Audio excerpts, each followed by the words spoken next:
Bien, regresamos a Agenda Pública, conversaciones de actualidad.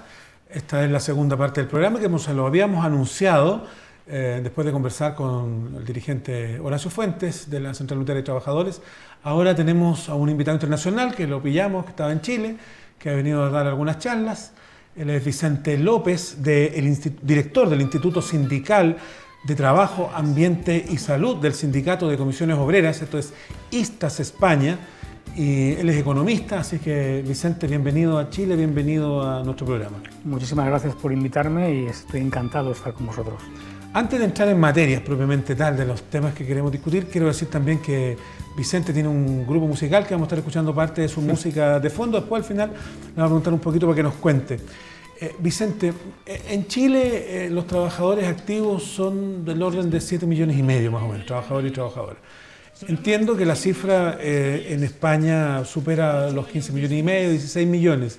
¿Cómo está la cifra de accidentabilidad y la cifra de fatalidades? Que era un poco lo que estábamos conversando en la primera parte con Horacio. ¿Cómo podríamos comparar? Los últimos datos anuales indicarían aproximadamente alrededor de unos 500.000 accidentes de trabajo, de los cuales 81.000 aproximadamente son por accidentes que llamamos in itinere, en trayecto, y de ese volumen de accidentes mortales serían aproximadamente unos 500, y de ellos aproximadamente un 25%, un cuarto, serían por accidente de tráfico, de trayecto.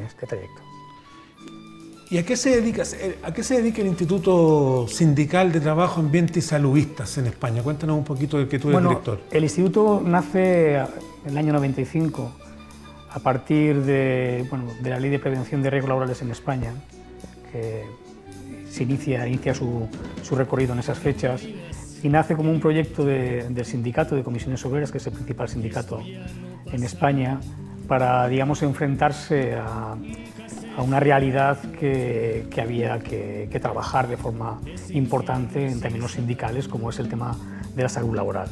Entonces, es un instituto técnico sindical que un poco intenta estar a la vanguardia o digamos, en continua dinámica de aproximación a lo que es la problemática de la salud laboral entre los trabajadores españoles, ¿no? De hecho, los accidentes de trabajo no dejan de ser el iceberg, la punta del iceberg de un problema mucho mayor, ¿no? Las enfermedades profesionales son muy importantes, la mayor parte están poco reconocidas todavía, tenemos problemas para reconocer ciertas enfermedades mentales, cardiovasculares o el propio cáncer de origen laboral. Son temas que todavía están sin reconocer, digamos, públicamente. Entonces, todavía tenemos un poco la idea de que la salud laboral tiene que ver con el accidente traumático, ¿no? Y en sociedades, digamos, con 3/4 de la población trabajando en el sector servicios, las enfermedades empiezan a ser de otro cariz. Ahora bien, yo estaba leyendo algunos antecedentes de la OIT y la OIT señala que las fatalidades laborales que provienen de una enfermedad contraída a propósito del trabajo que se desarrolla o que tiene relación directa, como se dice en Chile, con el trabajo que las personas realizan, supera en 4 o más veces los accidentes fatales que se tienen año a año por un accidente traumático, digamos. Seguramente. De hecho, en Europa se estiman que 100.000 cánceres tienen origen laboral. Y este dato no está corroborado por las autoridades.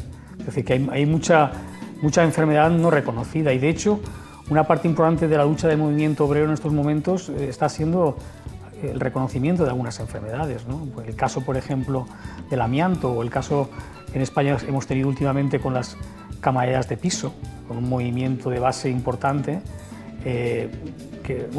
al final el recorrido ha sido reconocerles una enfermedad como era el túnel carpiano o algunas otras enfermedades musculoesqueléticas, ¿no?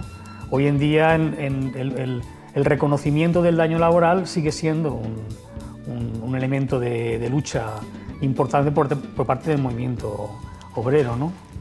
En Chile sucede que cuando un trabajador sufre alguna lesión, o trabajadora sufre alguna lesión en el trabajo, es derivado a una asistencia laboral, a una asistencia médica laboral, que son las mutualidades, que en España, le vamos a preguntar, se llaman mutuas, ¿no? Y en Chile es la mutualidad, o más bien el médico que trabaja para la mutualidad, el que define si un esguince, por ejemplo, es de origen laboral o es de origen común. Ya los trabajadores saben perfectamente que el día lunes, si van con un esguince de tobillo, con alguna lesión a la rodilla, lo primero que van a decir a los hombres es que esto usted lo obtuvo o le sucedió jugando a la pelota el fin de semana y viene para acá. Entonces esto no es laboral, esto no le pasó en la pega, esto le pasó en sus actividades privadas, ¿no? Jugar a la pelota o qué sé yo. Y entonces una de las críticas que se hace es que es la misma mutualidad en Chile la que actúa de juez, porque es la que define si la enfermedad, perdón, el accidente es laboral o común, y además es la que te toca el tratamiento. Entonces hay como un incentivo para sacar para afuera a muchos trabajadores y no reconocer como laborales ciertos accidentes o ciertas enfermedades. ¿Cómo está esta situación en España? Ocurre es prácticamente igual, que es decir, es la mutua. En España hay aproximadamente unas 12 mutuas, de las cuales 3 o 4 son las principales, y son ellas las que tienen que hacer el reconocimiento de la enfermedad profesional. ¿Qué ocurre? Que muchas de estas enfermedades o muchos de estos casos acaban en sistema público, como una enfermedad generalista, ¿no? Se produce entonces un elemento, una especie de ir para adelante y para atrás, ¿no? Es decir, es una enfermedad que de origen laboral, dice el médico generalista, si esto es de origen laboral, vaya usted a la mutua. La mutua dice, no, esto no es de origen laboral, vuélvase usted al médico de cabecera, ¿no?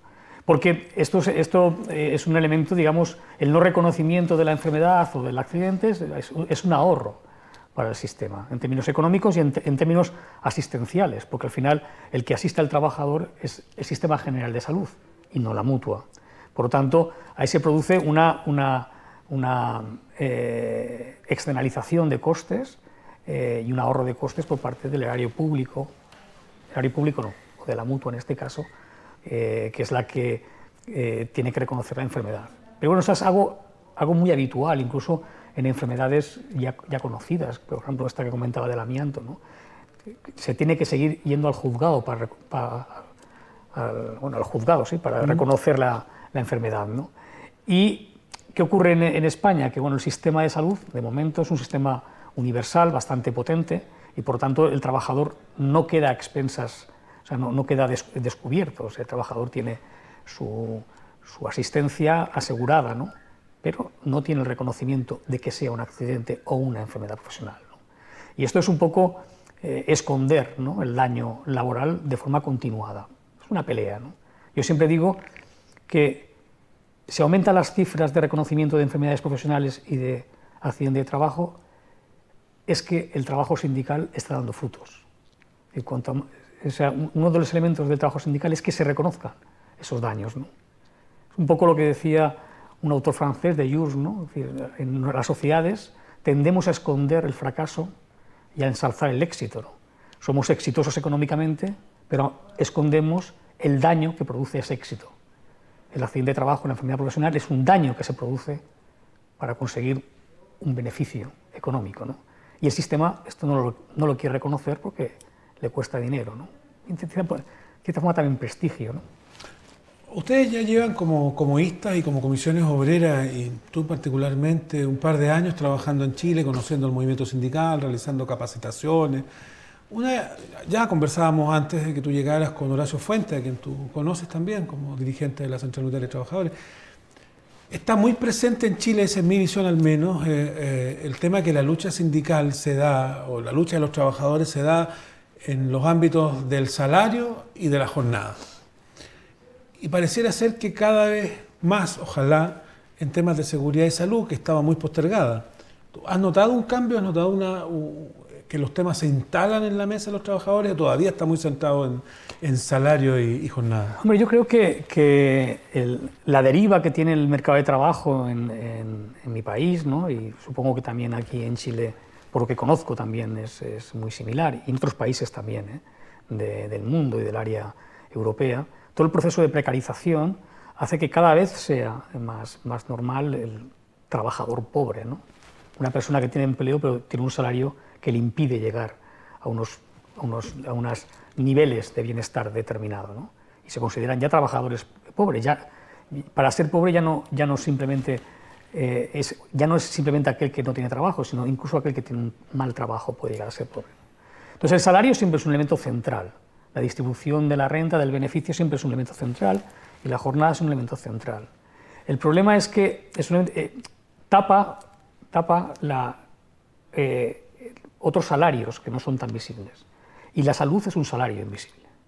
Es decir, dedicar espacio sindical a la prevención, a la mejora de condiciones de trabajo, también de salario, previene la enfermedad y previene el accidente. Entonces, a veces esto no se entiende, o las urgencias están por delante de las necesidades, ¿no? Entonces se negocia antes un plus salarial de nocturnidad, de rotación de bonos, incluso por penosidades, cuando sabes que va a tener un efecto negativo en la salud, que a largo plazo va a tener un efecto negativo en tu salario y en tu bienestar, ¿no? Bueno, es una pelea continua, creo yo. Es decir, yo creo que los trabajadores se ven en esa dificultad de elegir a veces entre tener un salario digno o tener unas condiciones dignas, ¿no? Yo creo que ambas cosas deben ir de la mano, condiciones y salario, porque las condiciones dan salario a medio y a largo plazo.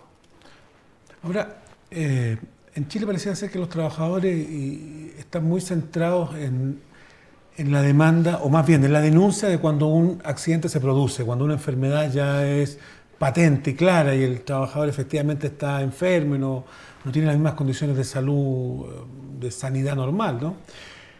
¿Por qué debiera ser una tarea de los trabajadores realizar la prevención? En Chile se tiende a pensar que la prevención es una responsabilidad, en primer lugar, de las mutualidades, en segundo lugar, del empleador, en tercer lugar, del Estado, y a la cola, al final, nosotros los trabajadores. ¿Debiera invertirse eso, creen ustedes? Bueno, la ley española lo que dice es que la responsabilidad de la prevención o de la salud es de los empresarios.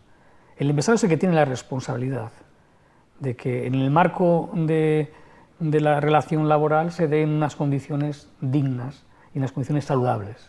Entonces yo creo que no hay que sacar de foco al empresario. El empresario es realmente el que tiene la capacidad de organización de la producción y del trabajo, tiene la capacidad también de que ese trabajo y esa organización del trabajo sean saludables, ¿no? El trabajador tiene la obligación de exigir esas condiciones. Entonces, parece una evidencia, incluso en las encuestas se observa, que cuando no hay representación sindical en las empresas, la prevención muere, no existe o es mínima.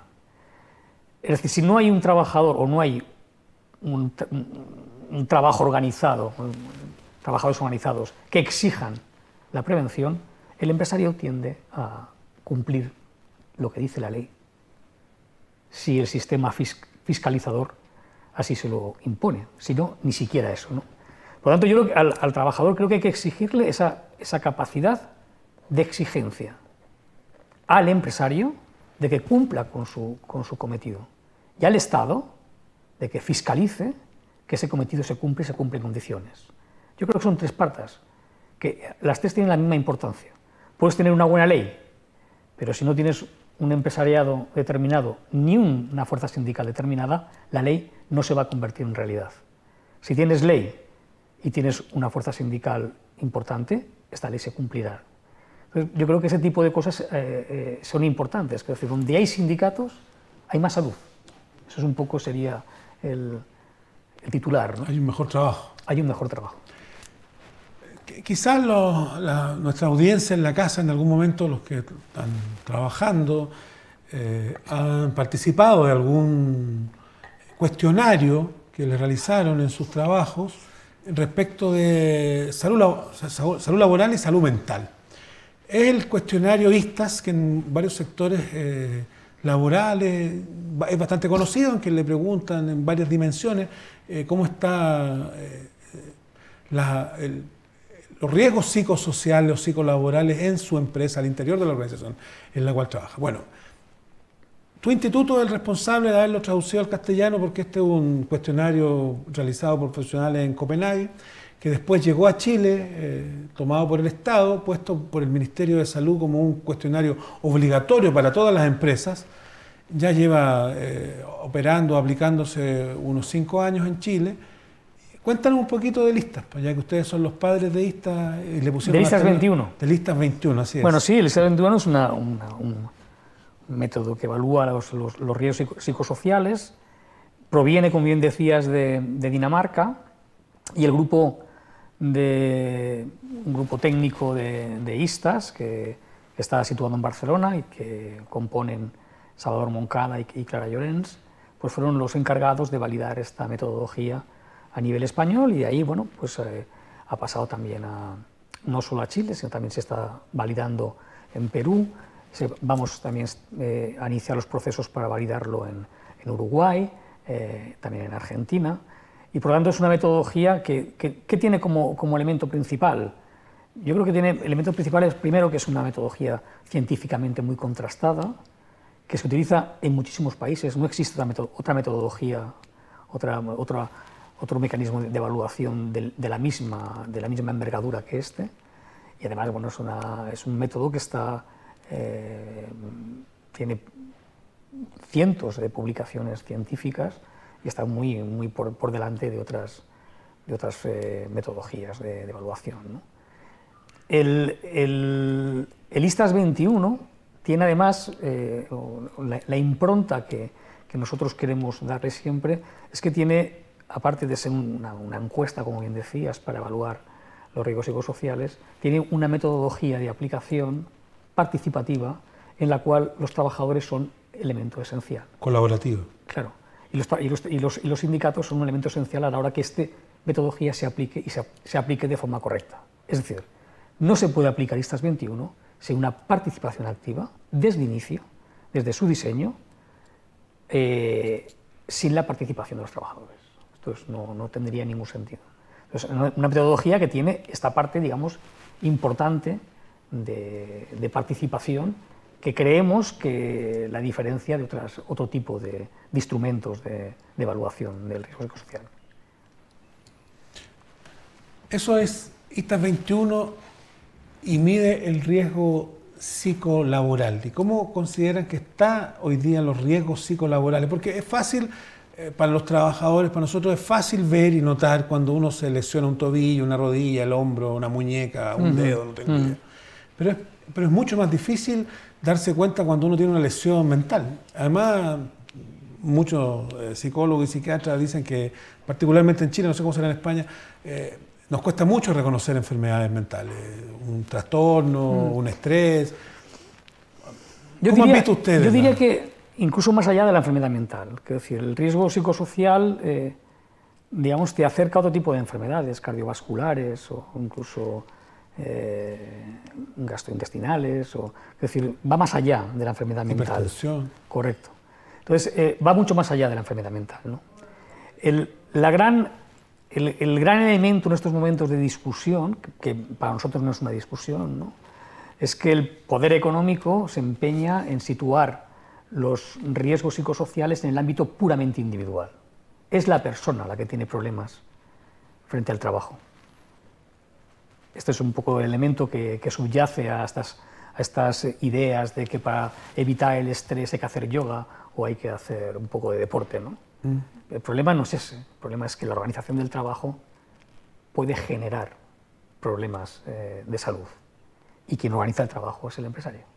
Por lo tanto, no es una cuestión de individuo, es una cuestión de colectivo y es una cuestión de cómo se trabaja, no de si yo soy más proclive a o no proclive a, ¿no? Entonces, esta es una discusión que está en estos momentos, digamos, siempre encima de la mesa, ¿no? Yo creo que es una discusión, vamos, ideológica, y que la parte, digamos, individualista tiene muy poca base científica, y la parte más social o más de condiciones de trabajo está claramente, o sea, se ha investigado y está claramente acreditada, ¿no? Pero bueno, El elemento esencial es que todavía hoy, cuando te acercas a un empresario y le hablas de los riesgos psicosociales, te viene a responder que es un problema tuyo, de tu problema con tu familia, de tu problema de que eres una persona débil, de que te has peleado con tu hijo, y que eso lo llevas al trabajo. No, esto no es así, es al revés. Es el trabajo el que te genera una serie de distorsiones y de tensiones que acaban en enfermedad. Y pueden acabar en enfermedad mental, pueden acabar en enfermedad cardiovascular, pueden acabar en otro tipo de enfermedades. También están además investigadas científicamente y están contrastadas, ¿no? O sea, el trabajo, aparte de ser riesgoso, ser inseguro, como conversábamos en la primera parte de este programa, es también un elemento que te puede causar serios problemas o llevarte a ponerte en riesgo y peligro de enfermedades mentales, de relaciones con tu familia. Mira, el otro día estaba leyendo una cosa que me pareció interesante, ¿no? Porque tú sabes que ahora estamos en el mundo de la esperanza de vida, ¿no? Es decir, tenemos la esperanza de vida de 82 años, tenemos una esperanza de vida, tal. El otro día leí un paper, un documento que decía que la esperanza de vida ya no es un indicador de salud. El indicador de salud es lo que se llama la esperanza de vida libre de discapacidad. Bueno, parece ser que esa esperanza de vida, la de libre de discapacidad, no ha aumentado al ritmo que ha aumentado la esperanza de vida. Es decir, vivimos más, pero vivimos muchos más años con enfermedades crónicas o invalidantes, ¿no? Y esas enfermedades nacen de lo que llama la Organización Mundial de la Salud los condicionantes sociales, ¿no? Entre ellos, cómo se vive y, sobre todo, cómo se trabaja. Bueno, se podría decir aquello, dime cómo has trabajado a lo largo de tu vida y te diré cómo va a ser tu último año. De que vas a enfermar y seguramente de que vas a morir, ¿no? Hay una diferencia clara en la esperanza de vida por clase social. Los ricos mueren más tarde que los pobres. En España se ha hecho un estudio que hablaba de 6 a 8 años de diferencia de esperanza de vida. Pero la esperanza de vida saludable ocurre exactamente igual. Los trabajadores manuales tienen una esperanza de vida saludable mucho menor que los trabajadores, que los directivos, por ejemplo. Por lo tanto, son elementos que tienen que salir a la luz, y el movimiento sindical se debe de encargar precisamente de visibilizar esas desigualdades en salud que se producen en el mundo del trabajo. Estamos conversando con Vicente López, director de ISTAS España, de Comisiones Obreras, pero no te quiero dejar ir sin que hablemos un poquito de cómo está España. Deben estar padeciendo también las políticas y las discusiones internas respecto al tema de inmigrantes, como toda Europa. ¿Cómo ha estado el gobierno de Pedro Sánchez? ¿Cómo lo han evaluado ustedes como del movimiento de los trabajadores? En España estamos ahora preocupados por el ascenso de la ultraderecha. En las últimas elecciones regionales de Andalucía, pues emergió, ¿no?, un partido de extrema derecha que ha llegado a un acuerdo con el resto de la derecha. En España ahora mismo hay 3 marcas de derecha que parece no tienen ningún problema en llegar a acuerdos y situar los problemas de España en un hipernacionalismo excluyente, claramente excluyente, y poner los chivos expiatorios en los inmigrantes o en cuestiones de género, que también ha sido uno de los elementos más importantes ante, digamos, la fuerza del movimiento feminista. La agenda valórica. Efectivamente. Sí. Entonces esto es un poco, y no es propio solo de España. En Italia hay un gobierno en el que la extrema derecha participa, en Austria la extrema derecha participa, en Dinamarca, en los países del este, en varios de ellos. Entonces, ahora mismo en Europa el problema que aparece, bueno, un poco al calor también de lo que ha ocurrido en Estados Unidos, lo que ha ocurrido en Brasil, ¿no? Y es el aumento de esa extrema derecha que es importante. El gobierno de Pedro Sánchez, bueno, nace con el espíritu de darle continuidad a un gobierno de izquierda, pero que tiene en estos momentos un problema básico para continuar su andadura, que es las relaciones con el mundo del independentismo catalán, ¿no?, que es un poco los problemas que tenemos en España ahora. Pues, no deja de haber todavía en la cárcel, llevan más de un año en la cárcel, una serie de personas, ¿no?, que hicieron política y que por hacer política hoy en día están en la cárcel, ¿no? Y bueno, esto es un poco los problemas que tenemos serios, que no son diferentes a esta ola de derechización o de ultraconservadurismo, como algunos llaman, ¿no?, este autoritarismo neoliberal, ¿no?, que se está imponiendo en todas las esferas. ¿Y por el lado de la izquierda también la atomización, como acá? Atomización. Sí, divisiones. Bueno, en estos momentos en la izquierda, fragmentación. aparte del Partido Socialista, bueno, pues tienes un partido que es Podemos, que ha llegado a acuerdos con Izquierda Unida. Y bueno, ahora mismo aparecen dos fuerzas de izquierdas a nivel nacional, a las cuales se adhieren otras fuerzas de tipo regional, también de izquierdas, pero que bueno, que yo no hablaría de tanta, fíjate, yo creo que ahora mismo hay incluso más fragmentación en la derecha que en la izquierda. Ahora, el problema de la izquierda es que no moviliza el voto con la fuerza que lo moviliza la derecha. Hoy día. El nivel de abstención que ha habido en las elecciones andaluzas ha mostrado esta dificultad, y es que el proyecto de izquierdas no acaba de ilusionar, ¿no?, a la gente y a los trabajadores, ¿no? Entonces, bueno, pues la derecha suele ser bastante fiel al voto, ¿no? Y bueno, tenemos un problema ahora en este sentido. Ya, antes que te vaya, Vicente, tú tienes un grupo también con el que tocas, con el que hemos escuchado música y que vamos de conversarlo. Se llama Vicente López y sus ocurrencias. ¿De cuándo que tocan? ¿De cuándo tocan juntos en España? Pues bueno, llevamos poco tiempo tocando, ¿no? Tocábamos de manera informal, pero con este formato llevamos muy poco tiempo. Presentamos un trabajo conjunto de una serie de canciones, como esta que está sonando ahora mismo, ¿no?, que está dedicada a la memoria histórica, ¿no? Otro de los problemas que tenemos en España todavía, que es reconocer las barbaridades del franquismo, todavía están sin reconocer. Allí no tenemos un museo de la memoria como tenéis aquí en Chile. Cuando entré aquí al Museo de la Memoria, aparte de que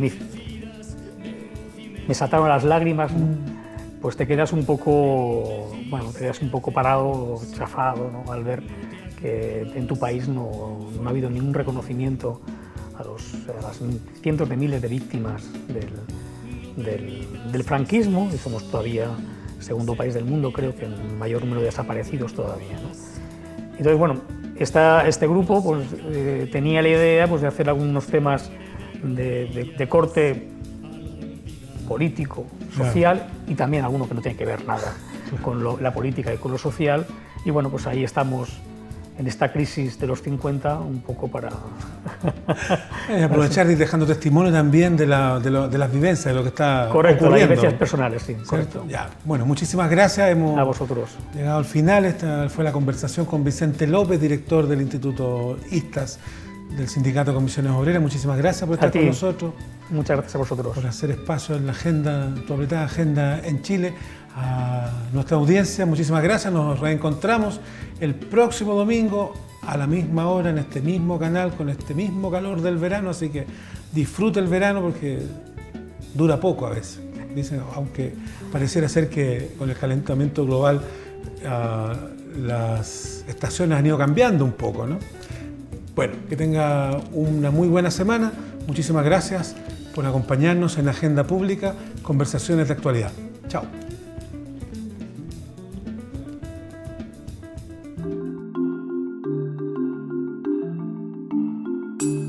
Así concluimos una nueva edición del programa Agenda Pública, conversaciones de actualidad, con la conducción de los periodistas Fernando Quilaleo y Daisy Castillo. Nos encontramos todos los domingos de 12 a 13 horas por las pantallas de TNE Televisión y la producción de Casting TV.